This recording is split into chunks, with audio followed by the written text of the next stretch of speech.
She warned me about a twist. I just didn't expect to be the one erased from the ending, while she wrote our story's last line alone. Started with a text I'll never forget. There's a surprising twist in our relationship you should know.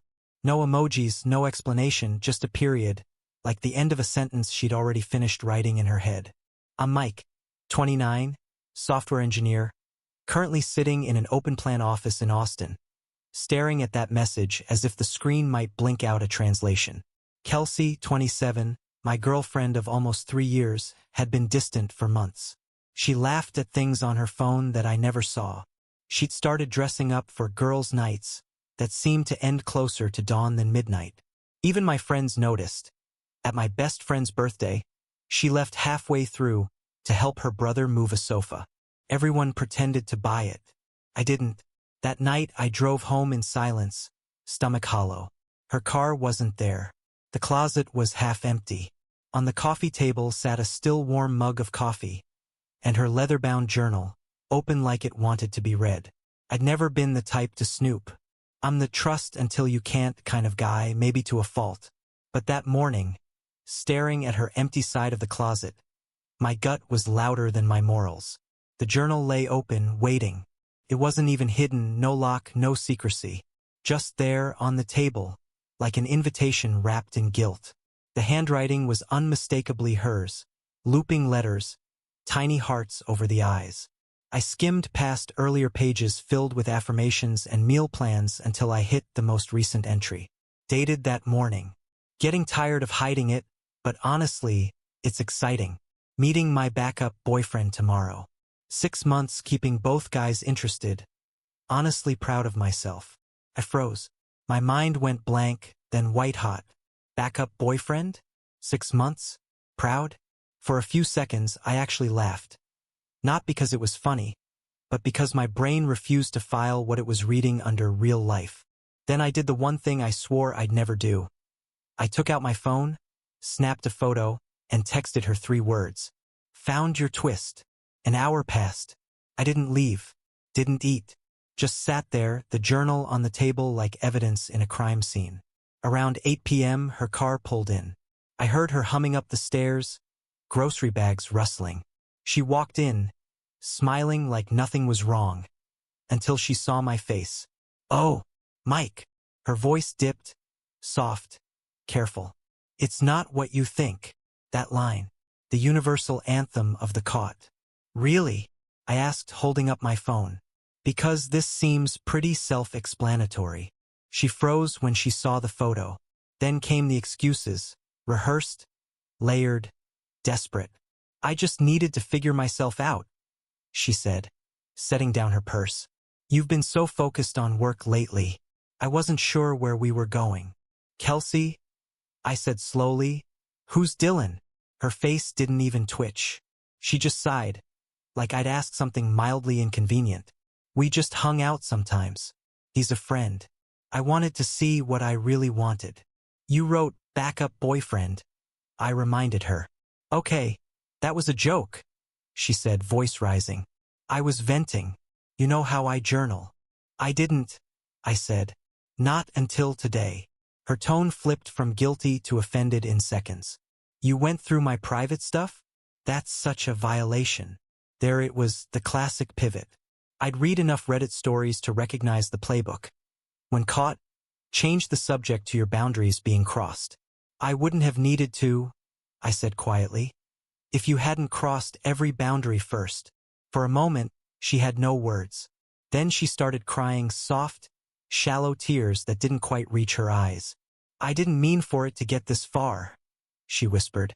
Dylan listens. He's easy to talk to. He's available. Finished. Her eyes snapped up. You're being cruel. No, I'm being accurate. Silence. The kind that hums in your ears. I watched her wipe her face, shift her weight, already calculating the next version of events. That's when I knew this wasn't a single mistake. It was a pattern I'd been too comfortable to see. I looked around our apartment, the framed photos, the half-finished puzzle on the coffee table, the couch where we'd fallen asleep watching movies. It all felt like props from a play that had just ended. I think you should go, I said finally. What? You're not even going to talk about this? We are talking, I said. You're explaining how you've been seeing another guy for 6 months. I'm explaining that you need to leave. She stood there, shaking, trying to decide between outrage and remorse. You can't just kick me out. It's my condo. You moved in. You can move out. Her tears stopped instantly. Wow, she said, voice icy. After everything I've done for you. Yeah, I said. That's kind of the problem. She left that night, slamming the door so hard the photo frames rattled. I sat there staring at the dent her keys had left in the wall, wondering if that was the last mark she'd ever make on my life. I thought it would end there. A breakup, a mess, maybe some angry texts. But I didn't know yet that Kelsey's backup plan ran deeper than Dylan, and that her idea of a twist was only just beginning to unfold. When people show you who they are, they usually start small, a white lie, a deflection, a half-truth told with a smile. But Kelsey? She went for the deluxe package. Betrayal with a side of logic. After she stormed out that night, I thought it was done. I even started packing her leftover things. The dresses in my closet, the blender she swore she'd bought for us. Her yoga mat still rolled up in the corner.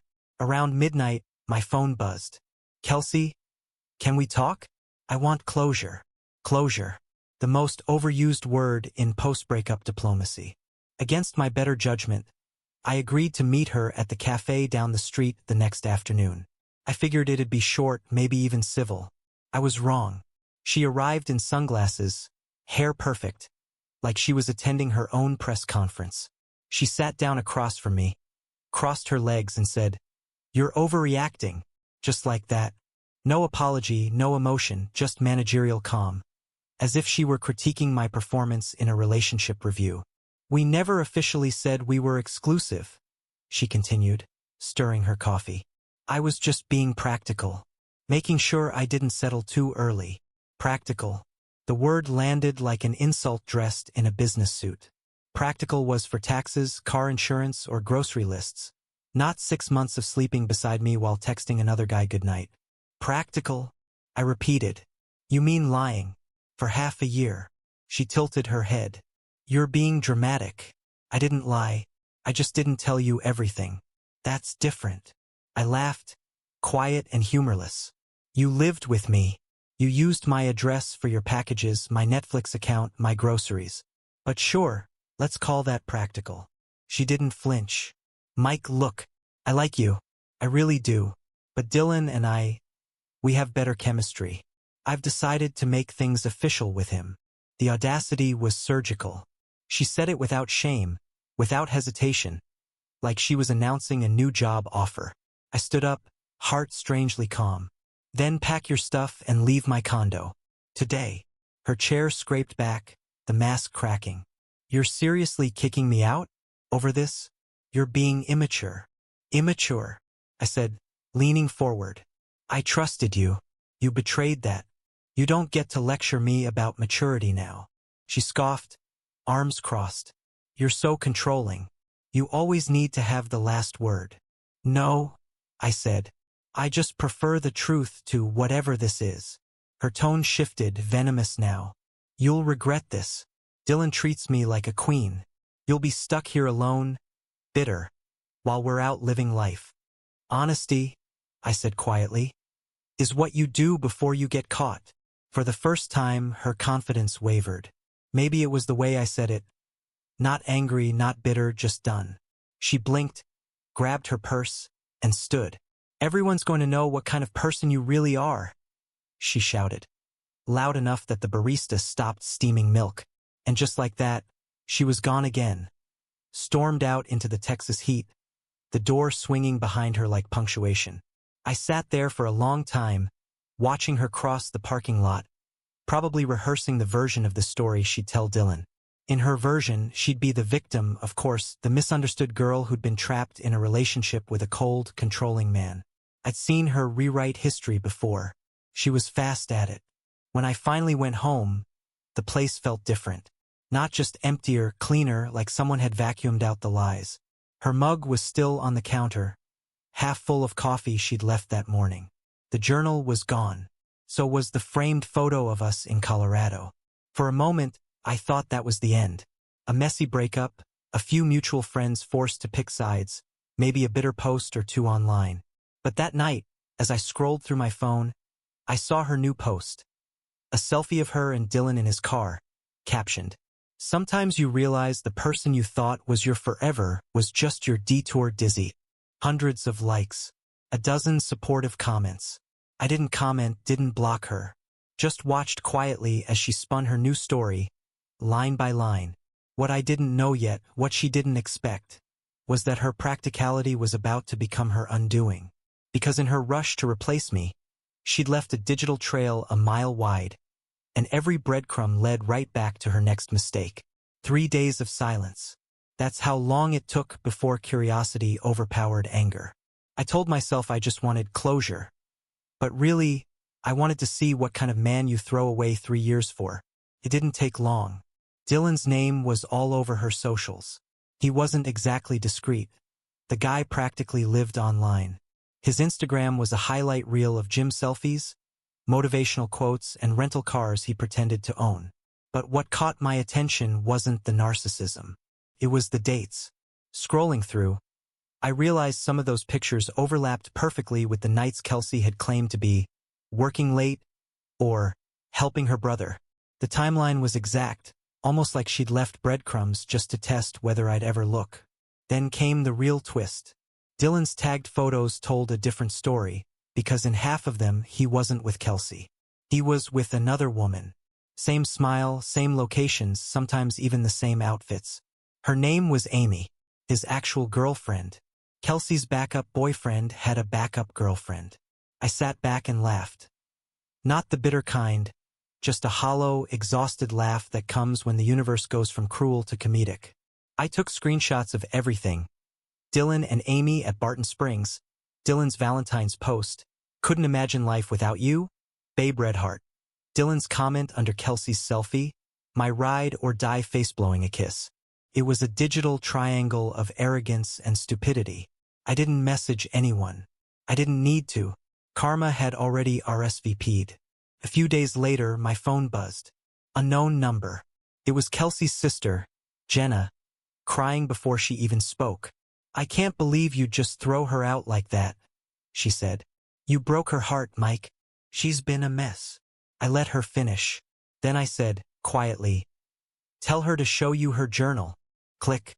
That night, I slept for the first time in days. Deep, dreamless, peaceful. But peace never lasts long when someone like Kelsey's involved. The next morning, pounding on my door, sharp, furious. When I opened it, there they were. Kelsey, her mom, and Jenna. 3 generations of outrage standing on my porch like an intervention gone wrong. Kelsey was crying on cue. "You just kicked me out with nowhere to go." Her mom chimed in. "Michael, this isn't how you treat someone you love. She's your partner." I looked at her, then at Kelsey, then reached for my phone. "You might want to see this first." I opened the photo of the journal entry, zoomed in on the sentence like evidence in court. "Meeting my backup boyfriend tomorrow. 6 months keeping both guys interested. Honestly proud of myself." The silence was instant. Her mom's face drained of color. Jenna blinked, reading it twice before looking at her sister. "Kels, is this real?" Kelsey's lip trembled. "He invaded my privacy. That's illegal. And you invaded my life?" I said calmly. "For 6 months." Her mom whispered, "Oh my God." But Kelsey wasn't done. She lunged for my phone, and I stepped back, shutting the door halfway. "This isn't over," she shouted through the crack. "You can't humiliate me like this. You did that yourself," I said, and closed the door. The shouting faded. The silence returned. I stood there, forehead resting against the doorframe, listening to their voices arguing on the porch. Her mom's tone was shaky now, the sound of denial cracking. Jenna's was sharper. Angry, not at me, but at her sister. When I finally looked through the peephole, they were gone. Later that night, a message request appeared on my phone. It was from Amy, Dylan's actual girlfriend. "Hey, I think we need to talk.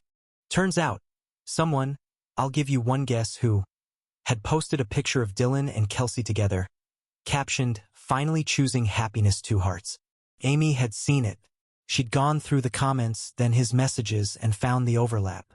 She wanted confirmation, receipts, proof. So I sent her the screenshots. Every photo, every timestamp, every little face blowing a kiss Kelsey had left under his posts. Amy didn't reply right away, but she didn't have to. A few hours later, both Dylan's and Kelsey's accounts went private, then disappeared entirely. By morning, Kelsey had blocked me on everything, which was fine. I had all the closure I needed, or so I thought, because when people like Kelsey lose control of the narrative, they don't disappear. They regroup. They find a way to make you the villain. And that's exactly what she did next. It's strange how fast private chaos becomes public entertainment. One minute, you're trying to quietly move on with your life. The next, your ex is starring in a low-budget soap opera she wrote, directed, and broadcast herself. It started with the DM from Amy, Dylan's now very ex-girlfriend. "Is this your ex with my boyfriend?" No preamble, no pleasantries.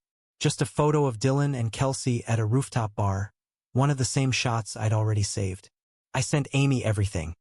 Screenshots, dates, messages, the journal entry, even the time-stamped posts where Kelsey had overlapped her lies like bad wallpaper. Amy's reply came half an hour later. "Thank you. I'm done with both of them." By that evening, Dylan's Instagram story popped up. A text post on a black background, the digital equivalent of a confession booth. Turns out I was lied to and manipulated. I didn't know she was living with someone else. Lesson learned. And with that, the dominoes fell. Kelsey fired back within the hour. A paragraph-long notes app screenshot posted to her story. "Funny how men rewrite history when they get caught. I was single. I was honest. Some people just can't handle a strong woman owning her truth." The comment section turned into a war zone. Dylan's friends sided with him. Her circle split in half. Screenshots leaked. Memes appeared. Someone even made a TikTok timeline of the Kelsey saga. Watching strangers narrate your breakup in real time is surreal. It's like reading your own obituary written by teenagers with Wi-Fi. Then came the implosion. Her closest friends, the same ones who'd once called me controlling and cold, started quietly deleting her from group chats. The public support dried up. She'd burned every audience she had. That's when she went nuclear. The first sign was a Craigslist ad. "Moving sale. Everything must go. Electronics, gaming setup, tools, text for address." It listed my phone number and address. I found out when 3 different people showed up at my door asking about the TV. Then came the emails. My boss called me into his office, holding printouts of anonymous messages claiming I was emotionally unstable and had violent outbursts. Thankfully, he knew me better than that. "Mike," he said, "you've got a stalker problem. Document everything." So I did. The building's security team pulled footage from the week before. There she was, Kelsey, in a hoodie, waiting near the elevators on my floor at 1 a.m., holding something in her hands. The timestamp matched the night the fake ads went live. That was my breaking point. Not rage, just decision.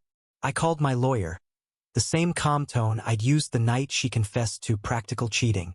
He didn't even sound surprised. "We'll start with a cease and desist," he said. "If she ignores it, we move to a restraining order. You've got proof." We sent the letter the next morning. Formally delivered, legally phrased, impossible to ignore. The tone was polite but sharp enough to cut through her delusion. Any further harassment, any false reports, and we'd pursue civil and criminal remedies. 2 days later, everything stopped. The posts disappeared. The Craigslist ads vanished. Her number went dark. Even the mutual friends went silent, as if she'd suddenly evaporated from the city. I wish I could say I felt victorious, but mostly I felt tired. Tired of the noise, the drama, the emotional residue she'd left behind. I went for a walk that evening, first one in weeks. The air was cool, the city humming quietly instead of screaming. For the first time, I could actually hear my own footsteps. Somewhere, Kelsey was probably rewriting the story again.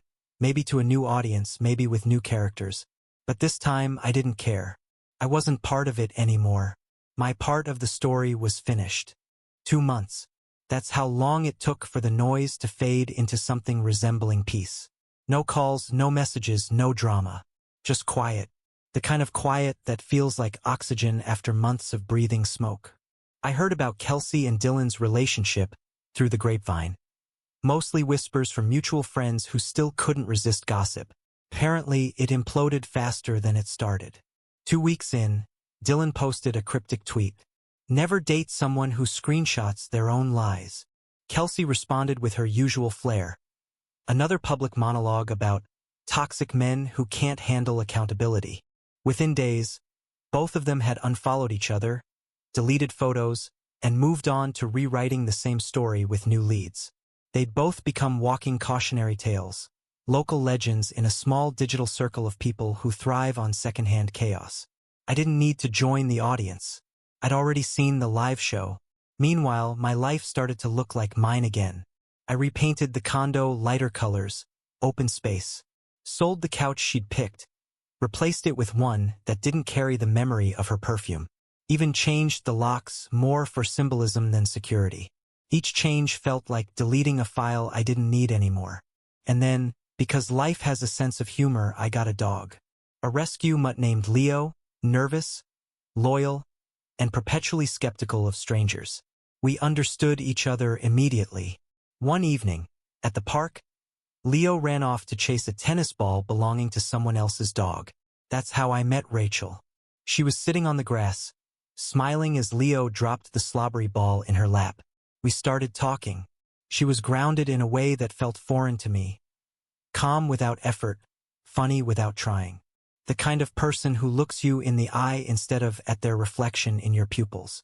After a few weeks, I told her the story, the full version, not the social media highlight reel. She listened quietly, head tilted, the occasional smirk slipping through. When I finished, she laughed. So let me get this straight, she said. She lived rent-free, cheated on you with a guy who was also cheating, and still thought she was the mastermind? Exactly, I said, smiling for real this time. She wanted to be the plot twist. Rachel grinned. Guess she got one. And she was right. Kelsey's story was supposed to end with me broken and her triumphant. Maybe even posting quotes about self-love and new beginnings. Instead, she'd burned every bridge behind her while I quietly rebuilt mine. Sturdier this time. Occasionally, her name still popped up online. Once, I saw she'd started a blog about relationship empowerment. The irony was almost poetic. I didn't click. Some stories don't need sequels. One night, I found that old photo on my phone, the one of her journal entry. I looked at it one last time, then deleted it. Not out of forgiveness exactly, but closure. The digital equivalent of exhaling. She wanted a shocking twist in our relationship. She got one, just not the ending she wrote in her journal. In her version, I was supposed to crumble, to beg, to chase. In mine, I stood up, stayed calm, and walked away. She warned me there was a twist coming. I just didn't realize she'd written herself out of the story.